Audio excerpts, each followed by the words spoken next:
And thus, when you consider the character and nature of Jesus Christ, prophet, healer, priest, deliverer, but sometimes we don't think about how great of a teacher Jesus really was. A master teacher. And just for a few moments on this morning, Jesus invites us into his mobile classroom as we begin to consider this notion of moving from information to elevation. I think he provides for us in his example and in how he handles himself some significant principles that can help us move all the way up. So it says in verse 17, one day Jesus was teaching.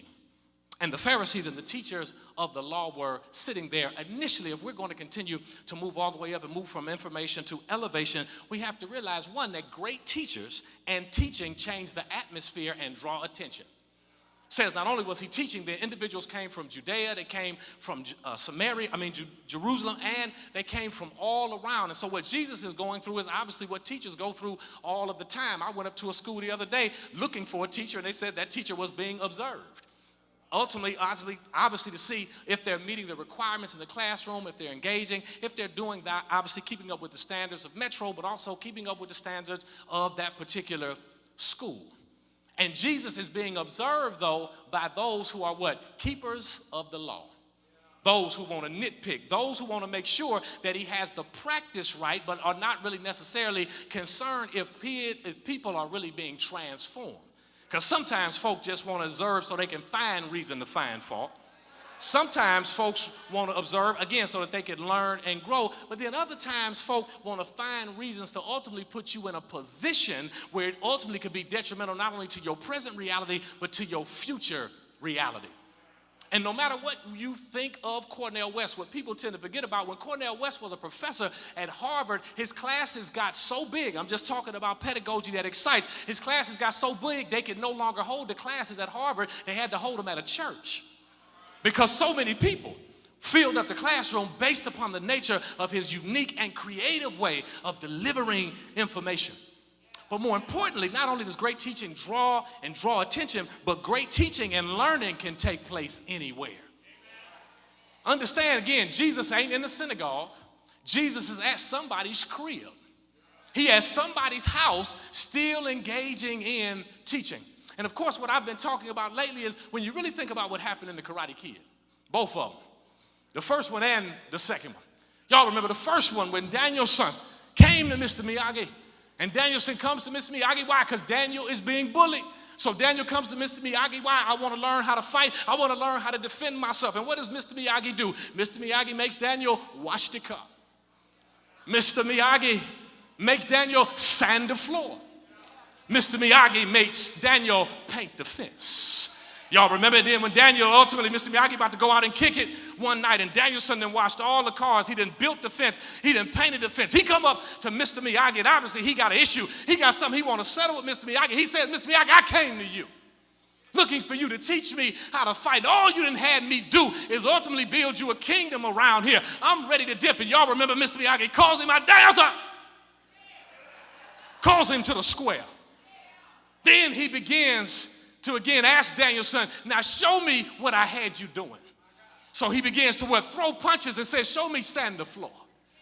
And Danielson blocks that. Then he says, show me paint the fence up and down. And Danielson blocks that. Why? Because Danielson thought that because it didn't look like what I thought it should look like, I didn't think I was learning that which I came for. Can I help somebody today? Some of the skills you got, some of the abilities you have did not come through traditional understandings or traditional institutions. You've been taught some things just by watching. You remember in the second Karate Kid when he had Jaden Smith, taking off that jacket. Doesn't seem to make sense to me. I'm coming to you for some support, and you got me taking a jacket on and off. And what did Jaden ultimately find out? I didn't have you doing useless and mindless and frivolous work. You thought it was for somebody else. You've been dealing with somebody, and you thought that ultimately, obviously, they getting on your nerves, making you impatient. You've been praying for patience every day. You've been looking for patience every night. God ain't going to just snap and give you patience. You're going to have to be in some situations where you're going to have to learn to be patient. They that wait upon the Lord. You got to learn and go through some things that ultimately bring you to a place and space where you can trust God at a new level. But that did not happen overnight, and God was teaching you some things. God was helping you understand some things, not only about God, but also helping you understand some things about yourself. And if you're a really good teacher, it don't matter if we at Hickory Hollow, it don't matter if we at Kroger, it don't matter if we at the Bellmead Country Club. If I got something in me, it don't matter where we at. We can teach on the block. We can teach on the corner. If I got some word in me, it don't matter where we are. And what we tend to forget sometimes, great teaching can take place in different places.